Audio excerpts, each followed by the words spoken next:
प्यारे साथियों नमस्कार। स्वागत है आप सभी का आपके प्यारा सा यूट्यूब चैनल साइंस संग्रह में। मैं उम्मीद करता हूं कि आप सभी कोई मस्त होंगे। सो प्लीज हंसते रहिए, मुस्कुराते रहिए, स्वस्थ रहिए और मन लगा करके पढ़ाई करते रहिए। प्यारे साथियों, जैसा कि आपको पता है कि अब आपका एग्जाम बहुत पास है।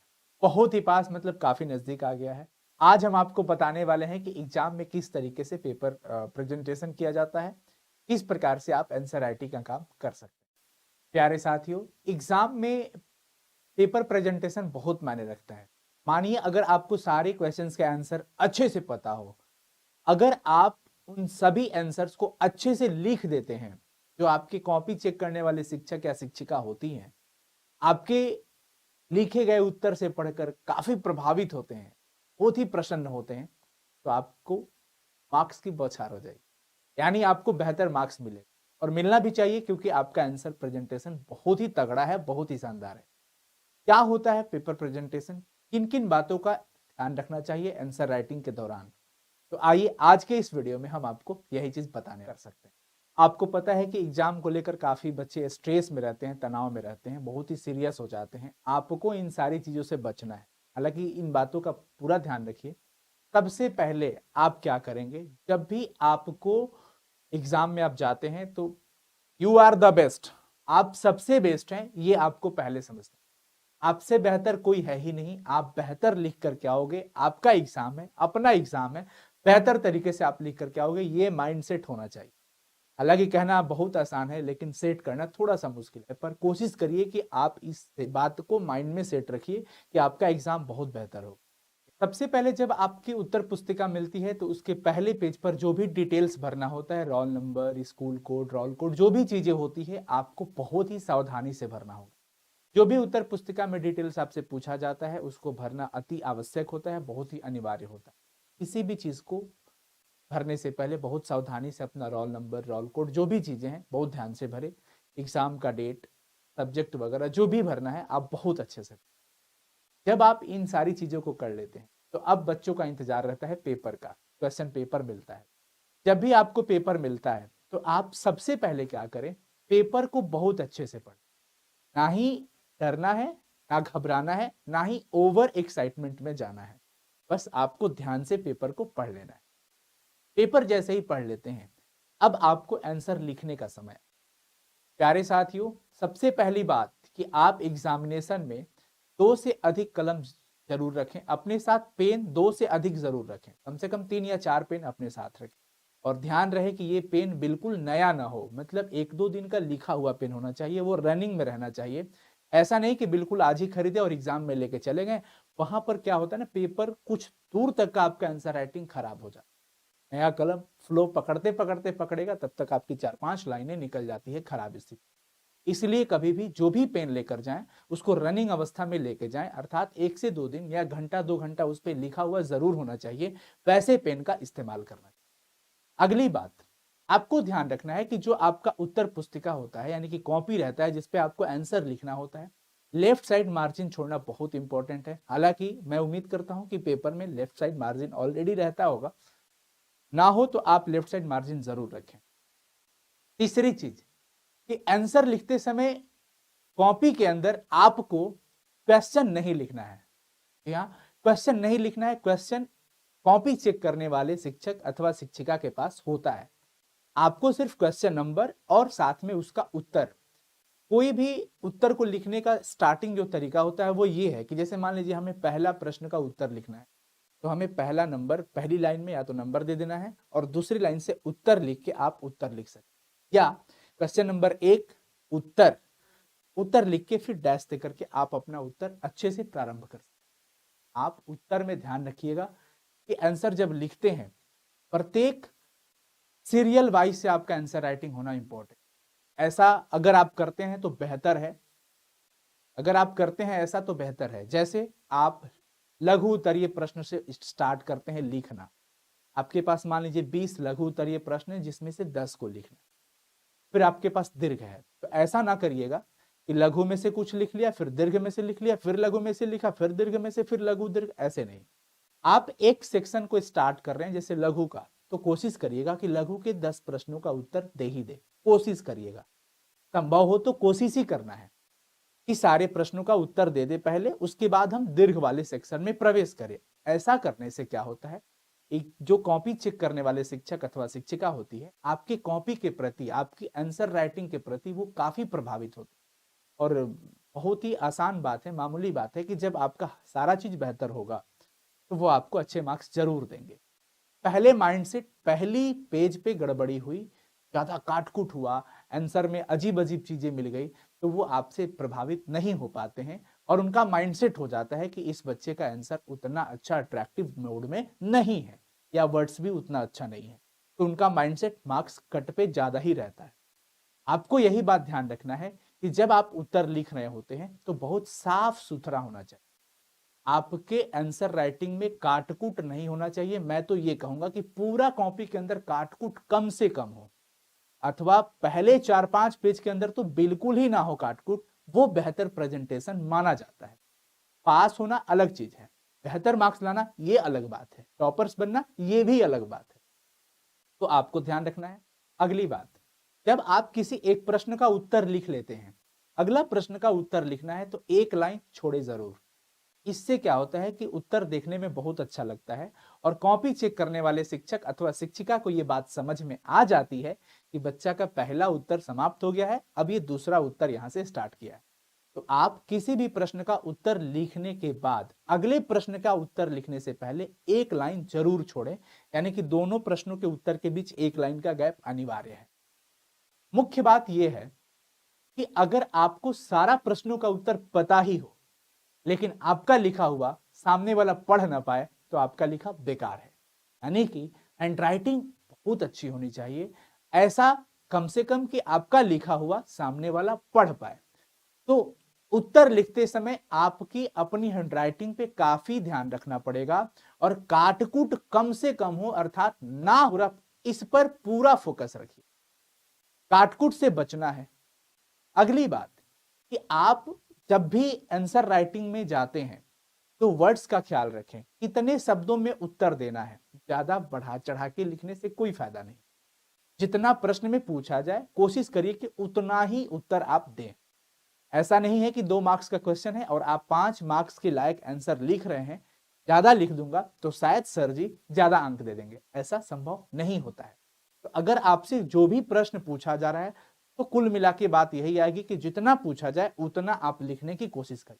थोड़ा बहुत आप एलोबरेट कर सकते हैं, कोई दिक्कत वाली बात नहीं है। अगर दीर्घ उत्तरीय प्रश्न है तो आप लिखिए, अच्छे से लिखिए। शब्द सीमा का बिल्कुल ख्याल रखें। जितने शब्दों में अगर उत्तर कहा जाता है, हिंदी का निबंध हो, अंग्रेजी का ऐसे हो, लेटर राइटिंग, जो भी चीजें होती है, लघु उत्तरीय, दीर्घ उत्तरीय, हर प्रश्नों के उत्तर के शब्द सीमा होते हैं। आप शब्द सीमा का बिल्कुल ख्याल रखें। अगली बात, ओएमआर जब आप भरते हैं ना तो अच्छे से पूरा कॉलम को भर दे। गोल राउंड जो होता है अच्छे से भरे, ब्लैक पेन के साथ या ब्लू पेन के साथ बहुत अच्छे से भरे। सावधानी हटी दुर्घटना घटी। इस बात पर आपको पूरा ध्यान रखना होता है कि ओएमआर भरते समय उत्तर सही होना चाहिए। गलत पे आप लगा के फिर वापस काटेंगे तो वो उत्तर सही नहीं माना। आप किसी भी प्रश्न का उत्तर भर रहे हैं, अगर वस्तुनिष्ठ प्रश्न है तो वस्तुनिष्ठ प्रश्नों को अच्छे से पढ़ लें। चारों ऑप्शन को जरूर अच्छे से पढ़ें। कई बार क्या होता है कि पहला ऑप्शन सही रहता है, आप तुरंत से पहला पे टिक लगा देते हो और लास्ट में पता चलता है दूसरा तीसरा भी सही है और सबसे लास्ट में ऑप्शन है इनमें से सभी। आप इनमें से सभी आपको लगाना चाहिए था, तब तक आपने ए लगा के चलाया। यानी बच्चों, कभी भी किसी भी ऑब्जेक्टिव प्रश्न का उत्तर देने से पहले आप चारों ऑप्शन को केयर से, मतलब बहुत सावधानी से पढ़ोगे, बहुत ध्यान से पढ़ोगे। आपको परीक्षा के अंदर टाइम का बहुत ध्यान रखना है। शायद डिजिटल वॉच मुझे लगता है कि मना ही किया गया होगा, परीक्षा में नहीं लेके जा सकते हैं, लेकिन साधारणतः घड़ी जो आपकी समय सीमा को बताती रहे कि भाई आपके इतने समय हो गए। समय पे बिल्कुल ख्याल रखना है, बार बार समय पे नहीं जाना है, उत्तर के साथ समय देखते रहे, ये बहुत इंपॉर्टेंट होता है।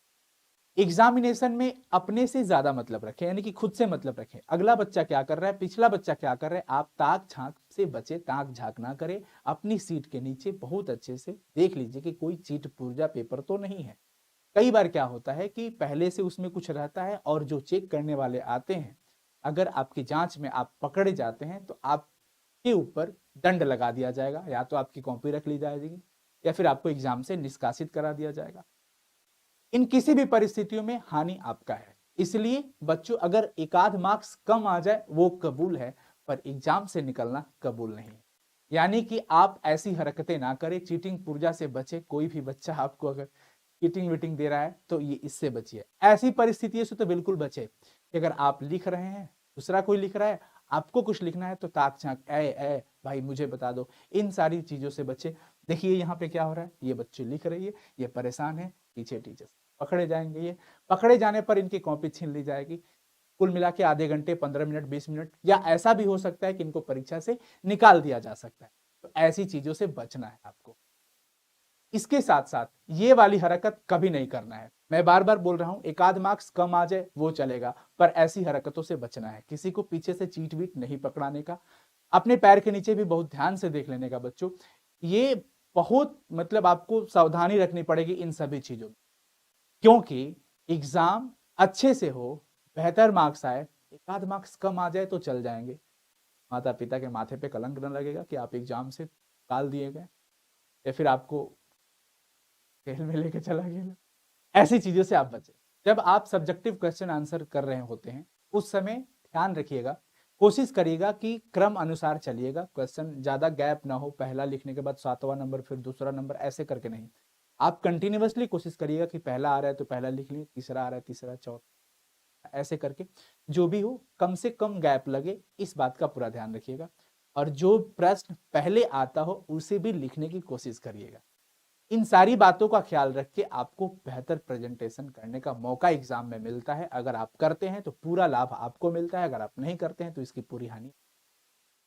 एग्जाम हॉल में सभी बच्चों को शांति बनाकर रखना चाहिए, क्योंकि अगर आप शांति से रहते हैं, सारे बच्चे एक साथ शांति बनाकर रहते हैं, तो सबको लाभ होता है इसका। वो पूरा फोकस अपना क्वेश्चन पे देते हैं और साथ ही साथ आंसर की राइटिंग पर। तो आपको इन सभी बातों का ध्यान रखना। इसके साथ साथ जब एग्जाम हॉल में अगर कोई भी व्यक्ति आता है, अपरिचित आदमी कोई भी हो, शिक्षक या चेक करने वाले हैं, आपको अपना सर उठा के बार बार उधर नहीं देखना है। आप अपने प्रेजेंटेशन पे लगे रखिए, आप अपने क्वेश्चन की आंसर राइटिंग में लगे रहिए। आपको किसी से कोई मतलब नहीं रखना है। आप आराम से अपनी उत्तर पुस्तिका पे कलम चलाते रहिए, ज्यादा देर बैठे नहीं, किसी से बात न करें, अनावश्यक अपना समय न गंवाएं, क्योंकि समय बहुत ही निर्धारित रहता है। कई बार बच्चे एग्जाम में आंसर लिखते वक्त प्रश्न संख्या भूल जाते हैं। प्रश्न संख्या किसी भी परिस्थिति में ना भूलें। किसी भी उत्तर को लिखने से पहले प्रश्न संख्या जरूर देख लें, उत्तर लिखें। अगर आप मैथमेटिक्स का पेपर सॉल्व कर रहे हैं तो लास्ट में जहां भी आपका उत्तर आ रहा है वहां पर अभिष्ट उत्तर जरूर लिखें, या फिर उत्तर लिखे उसको ब्लैक पेन से ऐसे राउंड कर, उत्तर जहां पे आपका आ रहा है।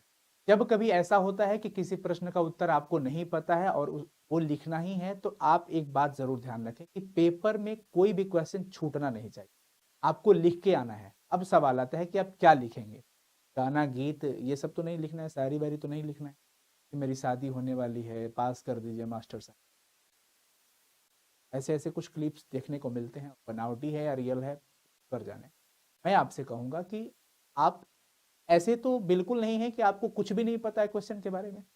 क्वेश्चन अगर कुछ भी पूछ रहा है तो उस टॉपिक से रिलेटेड, कहां से लिया गया है उस टॉपिक से रिलेटेड आप जरूर कुछ शब्द लिखें, छोड़े मत। अगर आप क्वेश्चन ही छोड़ देते हैं तो उसका एक भी मार्क्स काउंट नहीं होगा। लेकिन अगर आप 2-4 लाइन लिखते हैं, 5 नंबर का है या फिर 3 नंबर का है, 2-4 लाइन लिख देते हैं तो 1 से 2 नंबर भी जरूर मिलेगा। उस टॉपिक से रिलेटेड जरूर लिखे। डी ब्लॉक की संबंधित अगर क्वेश्चन है तो डी ब्लॉक, अगर वो उस क्वेश्चन का एग्जैक्ट मतलब नहीं है तो आप डी ब्लॉक से रिलेटेड और भी कुछ बातें उसमें लिख सकते हैं, लेकिन लिखना जरूर है। ये मैं आपको आइडिया दे रहा हूं कि जब ऐसी कभी परिस्थिति बने कि आपको किसी प्रश्न का उत्तर न पता है और उसे लिखना अनिवार्य है, क्योंकि लिखना ही पड़ेगा, छोड़ने से बेहतर है आप कुछ लिख आए। कुछ लिखना मतलब उस टॉपिक से रिलेटेड, उस क्वेश्चन से संबंधित कुछ भी बातें आप जरूर लिखें, छोड़ने से बेहतर है लिखना होगा। फाइनली जब आपका एग्जाम में समय समाप्त हो जाता है और आपको कॉपी जमा करना होता है, तो जमा करने से पहले आप अपने ऊपर 2 से 3 मिनट समय जरूर रखें, जिसमें आप ये निर्धारित कर सके कि आपके द्वारा दी गई डिटेल्स पूरी तरह से सही है ना। जो भी सिग्नेचर वगैरह कराए जाते हैं, क्या आपने पूरी तरह से कर दिया है ना, रोल नंबर तो छूट न गया, पेपर का सीरीज तो नहीं छूट गया, या किसी क्वेश्चन में क्वेश्चन नंबर देना तो नहीं छूट गए। इन सारी चीजों को निर्धारित करके एक बार देख करके ही आप कॉपी जमा करें, निकलते हैं। अंततः जब आप एग्जाम अच्छे से देकर निकलते हैं तो कुछ इस तरीके की आपकी भी वॉइस होनी। भाई मजा आ गया आज तो एग्जाम में, ऐसा ही होना चाहिए। प्यारे साथियों, हमारी शुभकामनाएं आप सबके साथ है। आप बेहतर प्रेजेंटेशन करके आएंगे, आपकी सारे सब्जेक्ट का पेपर बहुत अच्छा होगा, आंसर राइटिंग बहुत ही शानदार होगा। बस इन सारी कही गई बातों पर ध्यान रखिएगा। ब्लैक पेन या ब्लू पेन आप परीक्षा में इस्तेमाल कर सकते हैं। पूरे ब्लू पेन से आप पूरा आंसर राइटिंग कर सकते हैं। ब्लैक पेन से जो हाईलाइटेड वर्ड्स होते हैं आप उसको जरूर लिखें। अंडरलाइन जरूर करिए जब भी आप, अगर कुछ महत्वपूर्ण शब्द है तो उसे अंडरलाइन करके आप अच्छे से प्रेजेंटेशन को कर सकते हैं। राइटिंग का ध्यान रखना है, अपने आसपास बैठने से पहले चीट पुर्जा का ध्यान रखना है। किसी के साथ समय अपना गंवाने की कोई जरूरत नहीं है, सारे बच्चे बेहतर करेंगे, आप सभी कोई अच्छे से करोगे। ऑल दी वेरी बेस्ट साथियों, मैं शुभकामना देता हूँ, ईश्वर से विनती करता हूँ कि आपकी सारी परीक्षाएं बेहतर हो। अभी हम साथ बने रहेंगे, हमेशा बने रहेंगे, आप हमारे दिल में। नमस्कार, धन्यवाद आप सभी का। वीडियो कैसा लगा कमेंट करके जरूर बताइएगा और अपने सभी साथियों तक शेयर कर दीजिएगा, चाहे वो 10th क्लास के बच्चा हो, चाहे वो 12th क्लास का बच्चा हो, क्योंकि कर भला तो हो भला। आपके इस वीडियो को शेयर करने से अगर कोई बच्चा इस वीडियोस को देख पाता है, उसका भी कुछ अंक अच्छा आ सकता है प्रेजेंटेशन के माध्यम से, तो आप जरूर हेल्प करें। धन्यवाद। कमेंट सेक्शन में कमेंट जरूर करिएगा और शेयर करिएगा। लव यू ऑल बच्चों, ऑल द वेरी बेस्ट, धन्यवाद।